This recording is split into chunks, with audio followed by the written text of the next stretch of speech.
All right. Start of a new week, so I just want to thank everybody for homecoming. Everybody that came out. I thought it was a great weekend, minus the result, obviously, in our game. But I know there was a lot of things going on, and campus was buzzing a little bit. We had to kind of come in a different way because we had to stay down in Springfield, so that was kind of cool coming in and seeing everything. First time I ever saw that. So just the tailgate scene and everything was great. And then congrats to hockey, getting the sweep. Again, I've mentioned before, just a program that we want to emulate, get to where they are at. So congrats on them on a great start to their season. So first MAC road game coming up for us against a great opponent. That's kind of in a similar situation as us, right? They're playing hard, they're doing all the right things, and just probably not getting the results that they want yet. So it's going to be a great game. It's going to be a tight one. Got a lot of respect. I've worked with and coached with some of their coaches, and I got a chance to sit down with Coach Carney at Media Day, spend some time with him. So I know he's about the right stuff, so I'm looking forward to the opportunity. Yeah, so, Gibby and Rocco were out there running today. We'll see how they progress during the week. So we're going to need every one of these days to kind of get them back. So we'll see how that goes. But, if they can't go at all, then another opportunity for guys to step up if they can. Probably going to have to be somewhat of a limited role, whether that's plays or personnel or formation, what we provide for them. So that's kind of where everybody's at right now, right? It's the middle of everybody's in the middle of the forest. Can't see where he entered, can't see the exit. So, but I know those two, their mindset will put them in the best position to be available. So hopefully we can get them back. Have you watched Kent State's close loss against Buffalo a couple weeks ago? What did you take away from that? That they're a very good football team. I think Buffalo was picked, I believe, third in preseason voting. If I have that right, a team that had won 8 games previously. Coach Lembo's in his second year. And that game, they probably felt like they lost it, from a lot of the things that happened. But I know their quarterback didn't play last week, but he scares me from the ability to, when things break down, he can run. And he was outrunning the Buffalo defense a lot. I think their wideouts are talented. I think they got speed there. So I think it's going to be a challenge for us. I think the explosive play has been hurting them like it was hurting us in the beginning of the year. I think that was a big part of that game. But again, I've said this before. I said it against Bryant. We're in no position to take anybody differently. Every opponent is a nameless and faceless opponent that we got to go out and we got to conquer us and see where it puts us in the game. So, but I have a greater amount of respect. Like I said, spent time with him. I know Clay Patterson from my time at Minnesota. Good offensive mind. And then 2 of their assistant coaches played while I was at Minnesota, and they were about the right stuff when they were players. So the group that's surrounding those players they're great men and they know how to coach, and we better be ready because they play hard. How did it help playing a running quarterback last week against Western going forward to this game against Kent? Yeah, I think it's a little bit different slightly. Not a lot of design quarterback run, at least in what we've seen so far. And certainly with him not playing last week for whatever reason that was, we got to prepare for all of them. I think last week was a little bit more of design quarterback run, which gets extra hat, which is difficult, especially in single high defense. But we were doing a pretty decent job early on in the game, I thought, last week. And then they started to lean on us a little bit. Time of possession kind of switched in the second half, and they were able to knock us back a little bit more. So it's a challenge because when you scheme things up, that's an extra gap. So we got to be ready. But their ability to extend the play in that Buffalo game was huge for them. What was kind of the thought process on switching out Rose for Hairston? We just felt like Brandon wasn't playing well enough. And that's at every position. There's a lot of position changes that goes on during a game that might not get the obviously spotlight that the quarterback does, but when you don't play well, we got to go with someone else. So that was the decision there. And like I said, that's at every position. So it just felt like there was a lot of stuff missed, throughout the course of the game, and we got to go with who gives us our best chance. And I am very, very confident that the guy that trots out there on Saturday will do that. But just like we don't know who the quarterback is, they can go ahead and prepare for everybody. You said on Saturday after the game that you guys have a quarterback problem. Can you just walk us through some of the roadblocks that each of them have faced to start the season? Yeah, but the word problem meaning that, I think we've given everybody an opportunity and no one's kind of taken it and run away with it yet. So as a coach, you start going down rabbit holes and thinking about ways to kind of figure that out. But, I think we're at the point now where we're ready to put everything together. And I'll give you an example. Like we watched the whole, in this side of the room right here, we watched every single play as an offense. It took about 2 hours at least all together. Because, again, I think the quarterback gets the spotlight. Everybody wants to get on Coach Jake for play calling. But at the end of the day, there's 10 other people besides the quarterback that are not playing at a high level. There's moments, there's flashes. That's kind of where we're at as a program right now. So we sat together. Every single coach was in here. I was in the back. We went through every single play. Again, to teach accountability, to teach that it's not just the quarterback's fault at times. I think we all on offense have to do a better job of playing together. We got to go out and earn it too. Like, we're not earning it during the week. Yes, last week was our best week of practice, but the data says that it wasn't good enough, right? And the result that we're getting is earned. It's not granted. So we got to play better as a whole. And I think hopefully, we're taking some steps. Obviously, I believe I said after the game to the team, we're committed to wanting to win, which to start anything, to change things, you got to be committed to the process. And now it's about being consistent to finish it. So we got to be more consistent as a whole group, whole team. Has a quarterback decision been made yet for Saturday? And what's the process like of making a quarterback decision after trying all three out? Yeah, I think we got to look at everything too. I think it's who surrounds them. What's our best opportunity? I think Western Michigan did some different things in that game depending on which quarterback was in. If you go down and watch the film, there were some different coverages to different guys. Different things were being done, and that's been in all really 5 games. So as far as the decision goes, you guys will find out on Saturday. But I have full confidence in my heart that I'm going to make the right decision. Do you have a chance? I don't know if you see them. You talked to Coach DeLong, Coach Shiano, Coach Fleck, and those guys over the last few weeks? Coach DeLong before the season, he's retired. He's riding his motorcycle in Maine, so I probably wouldn't be calling a lot of people either. Coach Shiano, yes. Talked to him before the Iowa game. Coach Fleck, not really. Not as of yet. But I'm going to probably reach out to him when I get into this action schedule and kind of organizing some thoughts there when we move to those games. But the one thing I mentioned with those guys, I think what they've taught me is to keep on the grind, believe you're doing the right things. Coach Carville, not what you preach is what you tolerate. So all the guys that have won, that have changed places, that's what I'm paying attention to.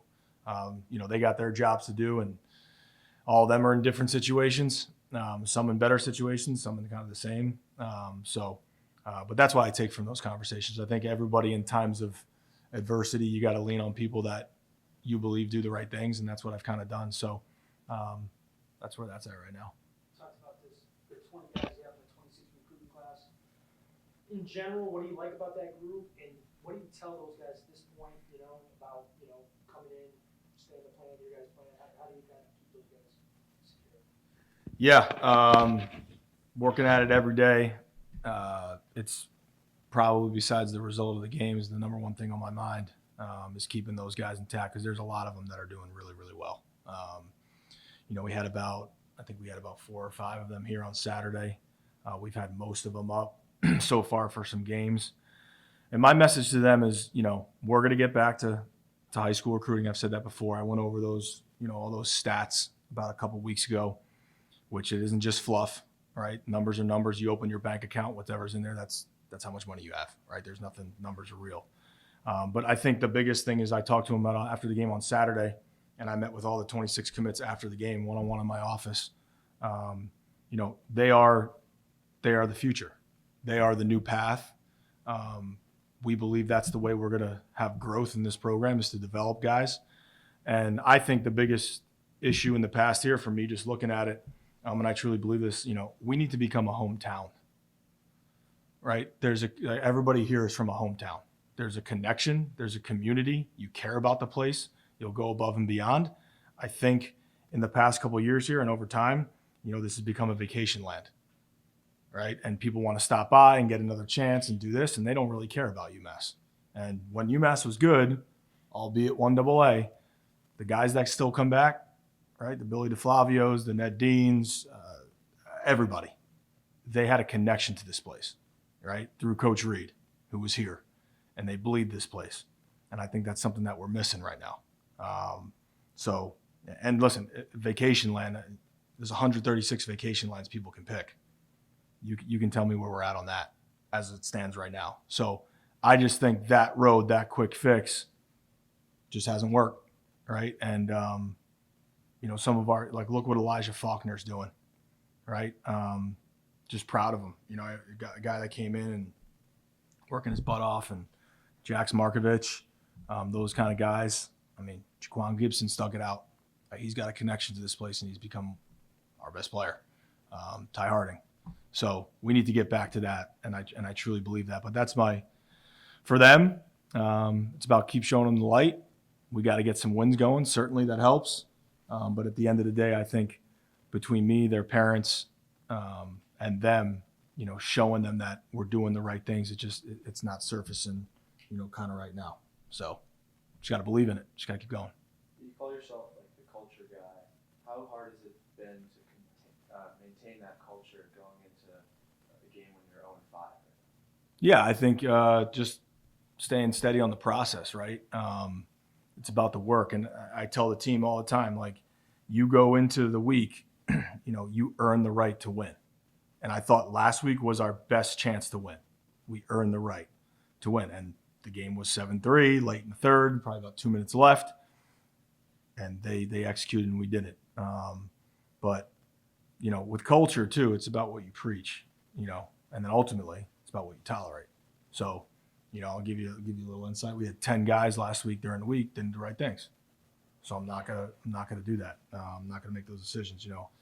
I can't sacrifice what I really want, all right, for what I want right now. Everybody wants to win. There's you got to pay the price. So down the road, long-term vision, we are here to win championships, right? And I know everybody wants us to win right now, but I'm not here to win 3 or 4 games every year. So sometimes you got to make unpopular decisions, do things that people don't want you to do, with a long-term vision goal. And that's what we have. And we're working our ass off to do it every day.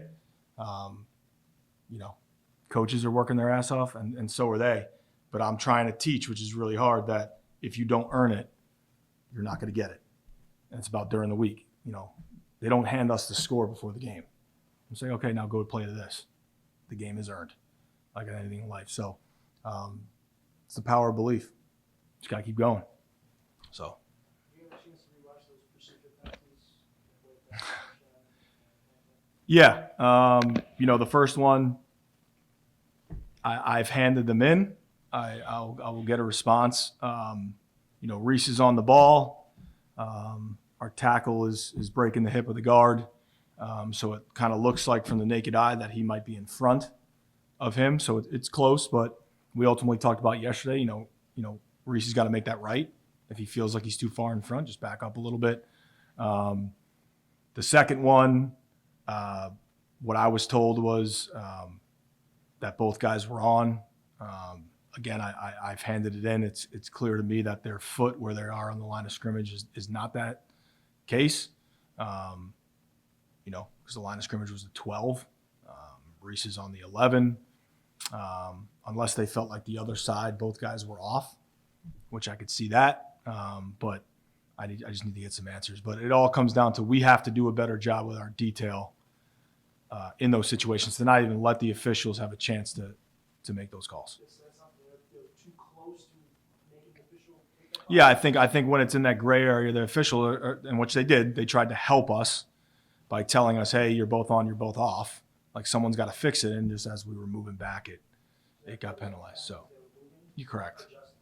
So it would have been a penalty regardless which I respect that official giving me that answer. He would have had to call an illegal formation or an illegal shift. So either way, we were doomed from the explanation that I was given. So, but again, we can't even let it get to that point. I mean, the hold takes back a first and 10 on the 12. So those 3 offensive penalties were critical. I mean, one brought back a touchdown, first and 10 at the 12, and we had an explosive play, to J-Mac that would have put us toward midfield. So we'll see what they say, but ultimately it's not their fault. It's not the officials' fault. It's ours. We got to do a better job. What are your thoughts on Timmy Highspider and like how the numbers that he's kind of been putting up on defense? Yeah, I think, it's a guy that's been in this system. Again, the growth that he's shown since my time with him. But Timmy is exactly what you want as a coach. He's constantly earning it. He puts himself in position. He's ahead of the game pre-snap. And I'm proud of the guy for getting to where he is in his life now, because he has had to work for literally, you talk about earning it. I mean, he has earned it. He was a walk-on at a Big Ten school, didn't get respect early on, and just kept showing up. And what those guys do is they force you to play them because they're doing the right things. And, I'll never forget the first time we chose to play him. It was Corey Heatherman and myself being like, hey, we got to play this guy, right? And Corey's resume obviously right now speaks for itself, right, what he's doing. So, he's just a guy that I wish I could take his inner workings and sprinkle it over the room. But I think now, with his results that he's getting, people have no excuse but to follow. Maybe in the beginning of the year, it's like, oh, this is just his guy. This is just someone that coach brought with him. Well, yeah, he's got 31 tackles in the last 2 games. He's like third in the MAC and everything. And he never comes off the field. So just a credit to him, credit to his parents for raising him the right way. They gave him the foundation. He had good habits. He had good character. And when you get plugged into a culture like this, that's when you take off. How do you convince those incoming recruits that you mentioned to continue to believe in the long-term project? It's not easy, but I think if we all look back on our life, anything that is worth it, anything that is hard, you didn't get it overnight. I use the weight room as an example all the time. If we were all trying to lose as much weight as we can, we could go a day, a week, 2 weeks, unless you're taking some crazy drug that's going to help you. If we're all on the same diet, right, and not getting a shot or whatever, some of us are going to give up. You look in the mirror, you're not going to see change. So it's the same process with trying to change around the culture. But, I truly believe we gotta dig up the soil, right? Because no matter what you plant, no matter who we plant right now into the soil, it has not been working here. So we got to dig it up, we got to get it out, and we got to keep moving forward. And again, I look at all the programs. I was asked a question about those coaches, and again, I'll just keep going back to our hockey program. Not a lot going on before he got here. I think there was maybe one ECAC championship back in the 70s or something like that, if I have that right. I think they did something maybe in the late 90s. He comes in, he does it his way. He gets guys that play fast, hard, and prepared, and look what they're doing. You mentioned earlier that you had to make some unpopular decisions. Do you have any examples of those? Yeah, I'll keep some of them in-house, but it just comes down to playing time, rotational depth. And again, they're not egregious. Guys aren't going out, to wherever at night. It's being late in the door. It's having the wrong shoes on for a walkthrough, being late to the team meal, being late to lift, not putting in your catapult on your GPS before practice when we do the same thing every day.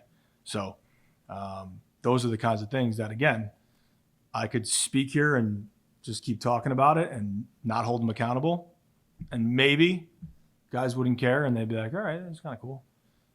But when you line up off sides or you can't get set or you don't chase the ball, those are all decisions. Like, usually discipline comes down to the things that you take for granted every day that you don't want to do. Those are the hardest ones because all you focus on is the winning. You got to pay the price. So that's what I'm talking about there. 29% on third down this year. How do you improve that efficiency? Well, First and second down have something to do with that. I mean, look at the first half. We ran the ball 4 out of 5 times on third down. We were converted all 4. We threw it on 3rd and 2. We didn't get it. Now, there's a lot that goes into that 3rd and 2 call. We didn't execute, but we got to put ourselves in position. I thought Jake did a great job early in that game. I mean, we were running the ball very effectively, and especially if that touchdown would have counted even more effectively. We had an explosive play run with Juwan coming out from our own end, but we got to put ourselves in better position. I think right now, when you're not executing at a high level, I mean, anything over 3rd and 8, 3rd and 9, you'll grab back something and you'll get something once in a while. But we got to put ourselves effectively in that position. I think that's what Western did in the second half. That Q run is a lot better on 3rd and 5, 3rd and 6. So it just comes down to the efficiency, I think, on 1st and 2nd down and executing the right way to put ourselves in position. But I think that can only go show you that first half. We were able to run the ball on 3rd down and catch a couple. We did it last week too at Missouri. 3rd and 6 in our own end. We ran it for about 7 yards to get a first down. So we got to put ourselves in more of those positions. Kind of makes it hard on the defense.